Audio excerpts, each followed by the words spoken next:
A quien ya pasamos a saludar. Hola Héctor, ¿Qué buenas tal? noches, ¿cómo estamos? Bien, bien, Cristian, buenas noches. Un tema que siempre nos convoca como es la economía, ¿no? Así Ya es. sea la economía de los hogares y un montón de cuestiones.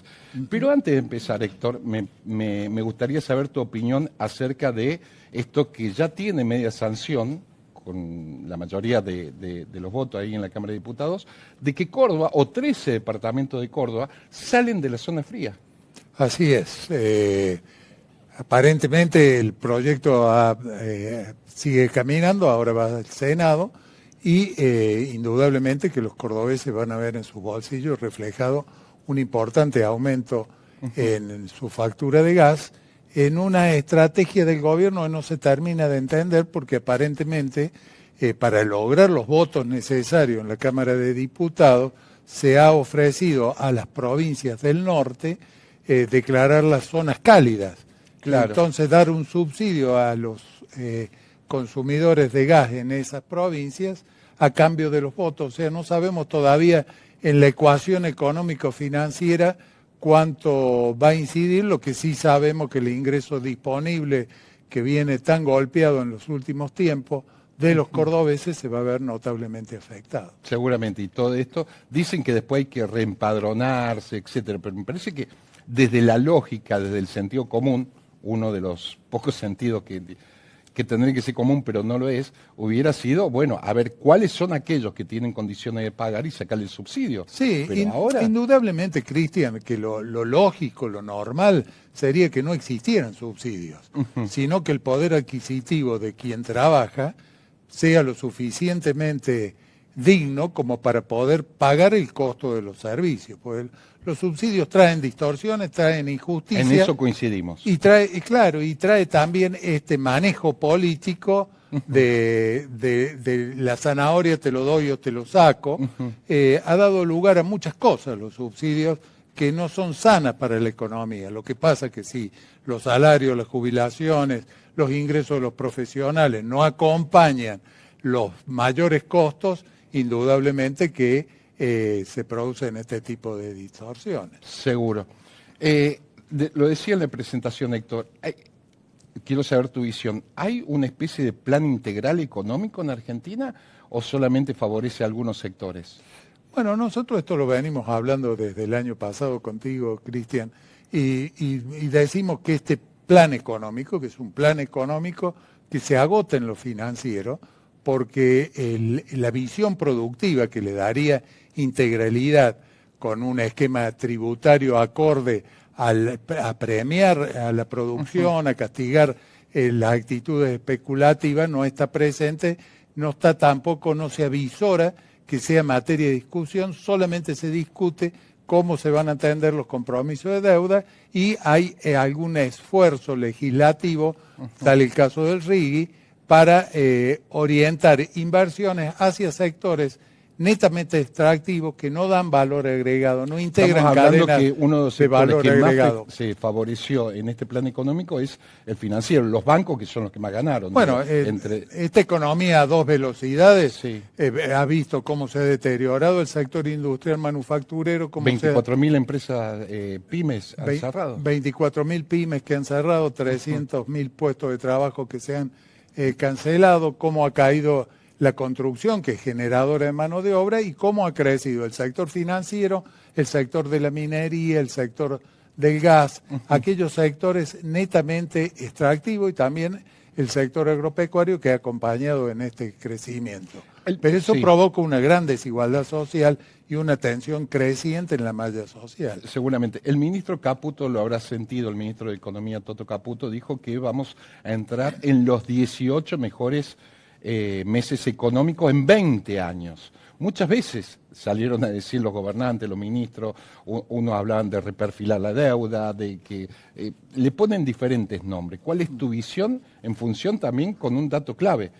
El presidente va a intentar buscar la reelección y entramos en la etapa final. Sí, indudablemente que los dichos del ministro es como aquel famoso compra campeón cuando el dólar estaba a 1.050 y se fue a 1.500. Es decir, yo creo que hay que superar la retórica y hay que ir a los números concretos, a la realidad concreta, y eso nos está diciendo que la economía argentina no crece, no da empleo, y está estancada en un proceso en donde además la inflación, salvo abril, que hubo una desaceleración, ha tenido 10 meses de crecimiento. Entonces, el programa económico en sí conduce a círculos viciosos que impiden el crecimiento. ¿Por qué? Pues si se quiere bajar la tasa de interés para poder dar algo de aire a la actividad productiva, esos excedentes no van a la producción, sino que van al mercado cambiario, hace que el dólar pueda recalentarse. Si eso se da,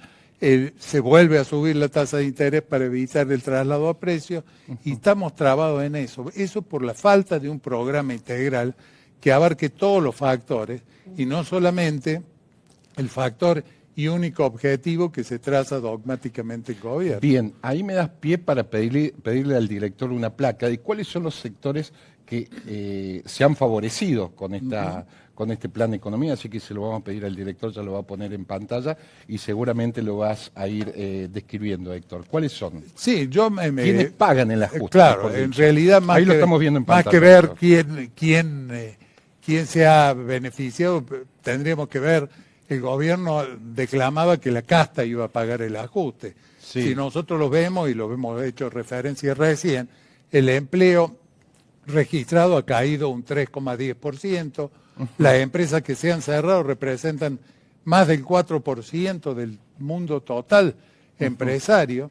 Tenemos que los asalariados privados han perdido un 6% de su capacidad de compra, los jubilados y pensionados el 10, para variar, los jubilados el 10,30%, los asalariados públicos el 14%, el ingreso disponible, es decir, lo que le queda a quien vive de un salario, de una jubilación, luego de pagar todos sus costos fijos, ha caído el 18%. O sea, la capacidad ahorrativa es mínima, y en algunos mínima, nula, y en otras se ha perdido, se ha desahorrado.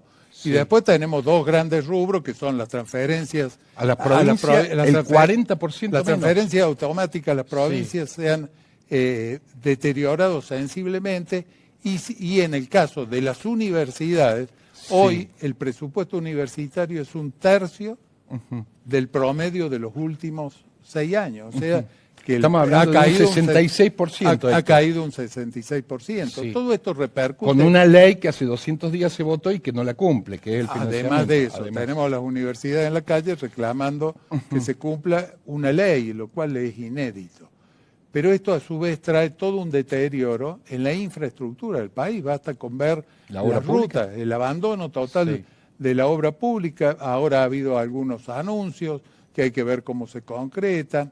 El deterioro de las rutas implica graves consecuencias, porque aumenta muertos. El principal es eso, producción, se cobra vidas humanas, y después el costo de mover la producción o de sacar la producción exportable hacia el puerto. Entonces, estamos en un panorama económico en donde la falta de integralidad, como decíamos al comienzo, del plan económico, está resintiendo toda la actividad y está trayendo graves consecuencias que, de continuar así, en un marco político que también está haciendo mucho ruido, trae una serie de interrogantes hacia el futuro que son difíciles de responder. Sí, Héctor, vos hiciste hincapié recién, o yo hacía hincapié, que supuestamente en función de la narrativa del gobierno, el costo lo iba a pagar la casta. Yo no veo casta acá.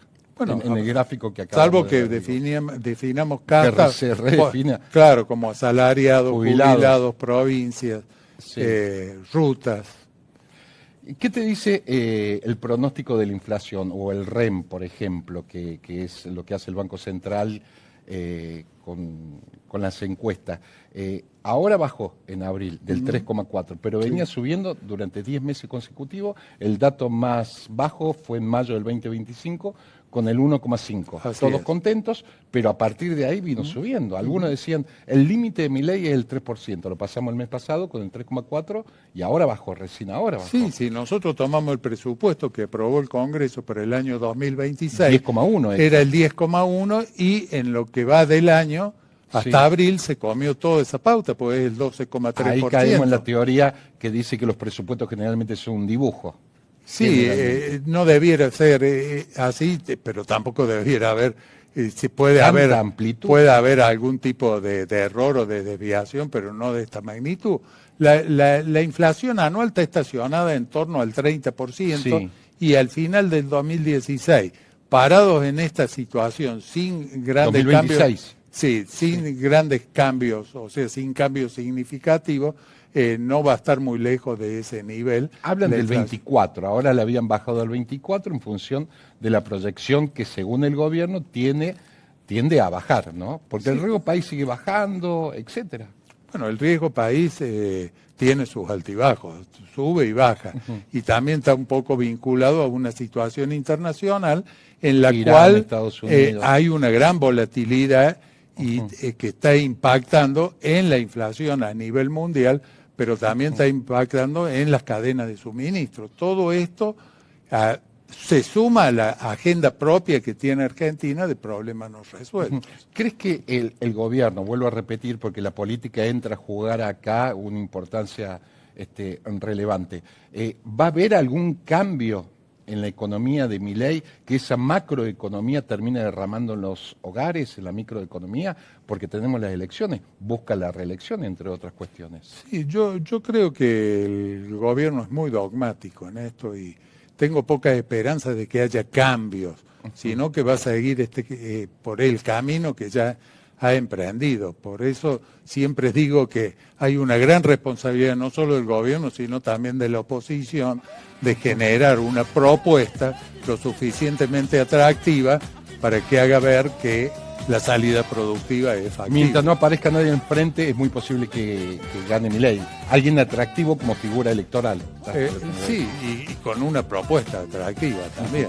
Si la propuesta es volver a viejas recetas del pasado, como la de hoy, que es una receta del pasado también, ya la vivimos con Macri, es decir, no es que esto sea nuevo, indudablemente va a ser muy difícil. Gracias, Héctor, como siempre. Al contrario, un gusto.